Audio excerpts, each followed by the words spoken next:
صحافی کے بہت سارے دشمن ہوتے ہیں.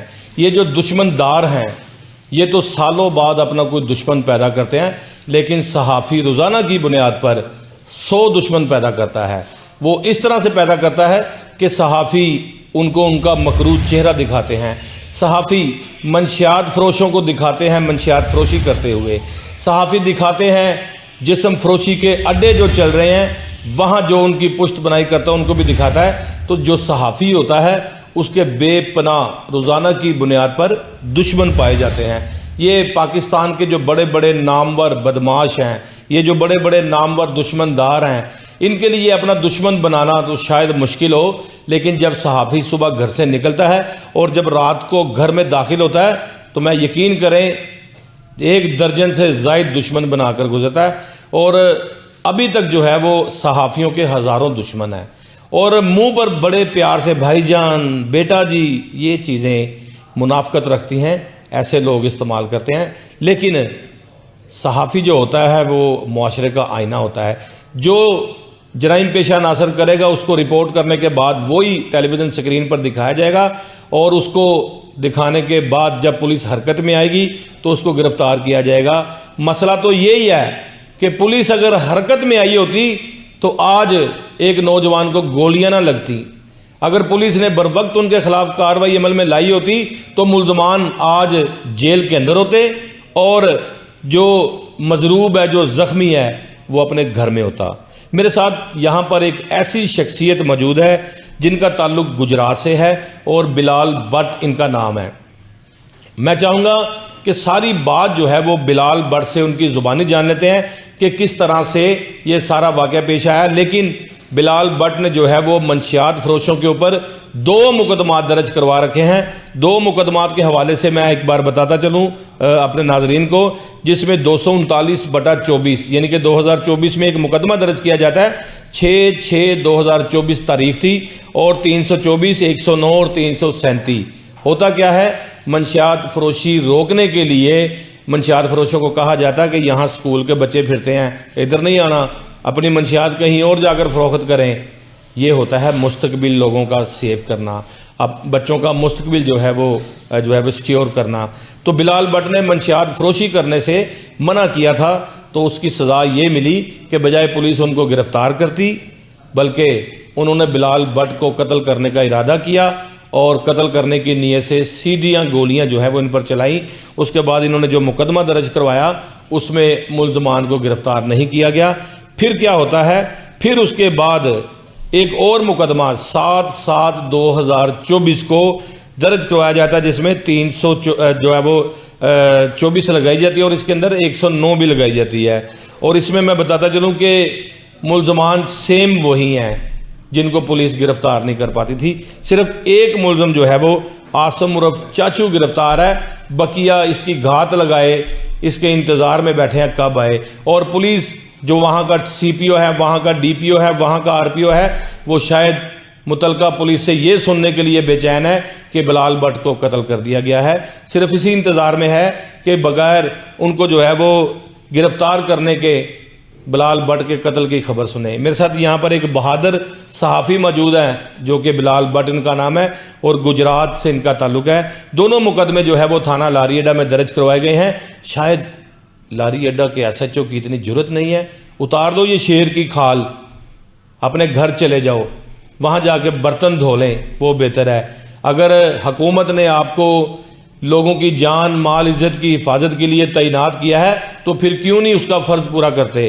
مہینے بعد آپ بینک سے 5-5 ہزار کے نوٹ تنخواہیں لیتے ہیں، وہ میرے خون پسینے کی کمائی ہے، وہ بلال بٹ کے خون پسینے کی کمائی ہے، وہ لاری اڈا کے رہائشیوں کے خون پسینوں کی کمائی ہے. جس ایئر کنڈیشن کے اندر آپ آرام سے سوتے ہو، آپ کے بچے سوتے ہیں، وہ ہمارے خون سے جل رہا ہے، وہ ہمارے پسینے سے جل رہا ہے، وہ بلال بٹ کے خون سے چل رہا ہے. بلال بٹ سب سے پہلے جب واقعہ ہوا، ذرا مجھے میرے ناظرین کو بتائیں لڑائی جھگڑا شروع کہاں سے ہوا؟ السلام علیکم. جیسا کہ آپ کے اس چینل کے ذریعے میں پورے پاکستان کی عوام کو اور پاکستان کے اداروں کو، خاص کر کے وزیر اعلیٰ کو جو انہوں نے یہ کرائم کنٹرول ڈپارٹمنٹ بنایا ہے، بالکل ٹھیک ہے، ان کو میں یہ پیغام دینا چاہتا ہوں کہ یہ سی سی ڈی جو ہے آئیں ان کو میں بتاتا ہوں کہ منشیات فروش کدھر ہیں, کرمنل لوگ کدھر رہتے ہیں, کرائم کدھر ہوتا ہے, کرائم کرنے والے کدھر ہیں. مجھے تو نظر نہیں آتی سی سی ڈی کہ ایسے لوگوں کو پکڑا جا رہا ہے. اصل میں وقوع یہ ہوا تھا, ہمارے علاقے میں ایک نواز شریف پارک ہے, ٹھیک ہے, جو سابقہ پرائم منسٹر اور وزیر اعلیٰ مریم نواز صاحبہ کے والد صاحب کے نام پہ ہے. ٹھیک ہے, وہاں پہ اکثر اوقات میں چھٹی کے ٹائم بچے آؤٹنگ کے لیے آتے ہیں, فیملیز آتی ہیں, بچے کرکٹ کھیلنے آتے ہیں. یہ جو کالج محلے کے, ہاں جی ٹھیک ہے, تو تمام سٹی سے بچے کھیلنے کے لیے بھی آتے ہیں, آؤٹنگ کے لیے بھی آتے ہیں. ویسے بھی محلے کے اکثر بچے ادھر جا کے بیٹھتے ہیں, آؤٹنگ وغیرہ کرتے ہیں. تو اس ایریے میں, اس پارک میں آ کے یہ آسم عرف چاچو جو ہے آئس کی پڑیاں بنا کے, تو ادھر کئی بچوں کو وہ چھوٹی چھوٹی بوتلز پہ وہ شیشہ لگا کے, پائپ لگا کے. یار یہ اتنا بڑا خطرناک نشہ ہے. جی جی ایسے ہی. میں 25 سال سے صحافت میں ہوں, کرائم رپورٹر ہوں.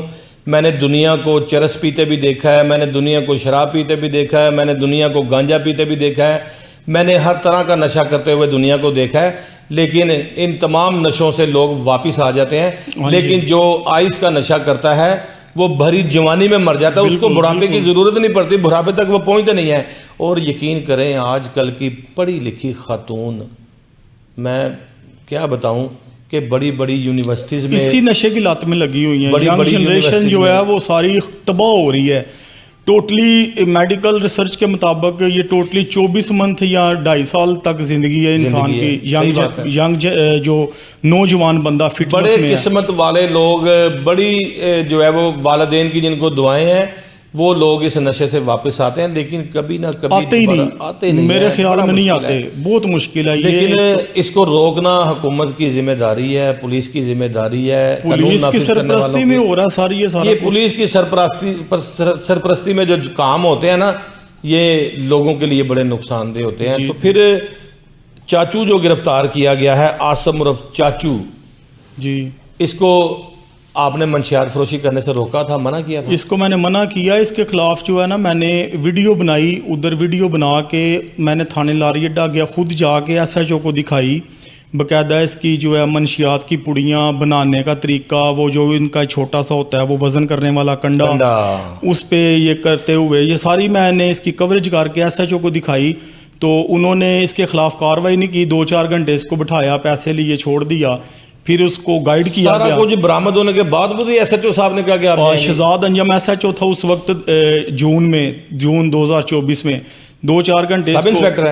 سب انسپیکٹر ہے, اس کے دونوں بھول اتار لینے چاہیے. تو آئی جی پنجاب ڈاکٹر عثمان انور صاحب, اگر آپ میری آواز سن رہے ہیں, وہاں کے جو سی پی او ہیں, ڈی پی او ہیں, اگر وہ میری آواز سن رہے ہیں, تو ایسے تھانے دار, ایسے ایس ایچ او, اس کی ریورشن کرنی چاہیے, اس کو ڈسمس کرنا چاہیے, اس کو محکمہ پولیس میں ایک مثال بنا دینی چاہیے. اس کو سمجھ لیں کہ ایک کان بنا کر اس کو لٹکانا چاہیے, تاکہ دوسرے کان اس کو دیکھیں اور عبرت حاصل کرے کہ یہ منشیات فروشوں سے پیسے لیتا تھا اور اس کا انجام یہ ہوا ہے. پھر اس کے بعد اس کو چھوڑ دیا گیا. جی, چھوڑ دیا گیا. تو اس کو باقاعدہ بریفنگ دی گئی کہ یہ جو فلاں صحافی ہے یہ تمہارے پیچھے لگا ہوا ہے, اس نام بھی بتا دیا. جی, اس نے دوسرے دن, میں آفس سے گھر جا رہا تھا, رام تلائی چوک میں ایک بڑا مشہور نا ادھر انصاف کمپیوٹر کنڈا ہے, وہاں سے میں گزرا تو میرے پیچھے فائر ہوئے. تو وہ یہ میری لیفٹ سائڈ والی جو لیگ ہے, اس میں ٹانگ میں 2 فائر مجھے لگے, میں گر گیا بائک سے.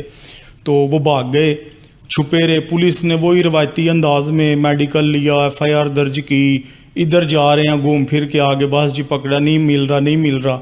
مجھے یہ بتائیں کہ ان کو غریب کے بچے مل جاتے ہیں تو بے قصور, بے یارو مددگار جو غریب عوام کے لوگ ہوتے ہیں ان کو ڈکیت بنا کے پکڑ. میں تو پہلے بھی پروگرام میں کہہ چکا ہوں کہ پولیس کی مرضی کے بغیر مسجد سے جوتی کا پاؤں بھی چوری. وہ پھر وسیم بھائی یہ ہوا کہ 1 منتھ گزرا, میں دوبارہ چیک اپ کے لیے جا رہا تھا, تو انہوں نے پھر لیس ہو کے وہ تیاری کر کے میری گلی کی نکر پہ کھڑے ہوئے تھے یہ اسلحہ لے کے سارے بندے. تو انہوں نے مجھ پہ پھر فائرنگ کی. اس میں یہ میں ابھی شرٹ آن کیمرہ نہیں دکھا سکتا, یہ میری چیسٹ پہ 4 فائر لگے ہوئے. پہلے مقدمے میں آپ کو کتنی گولیاں لگی؟ 2.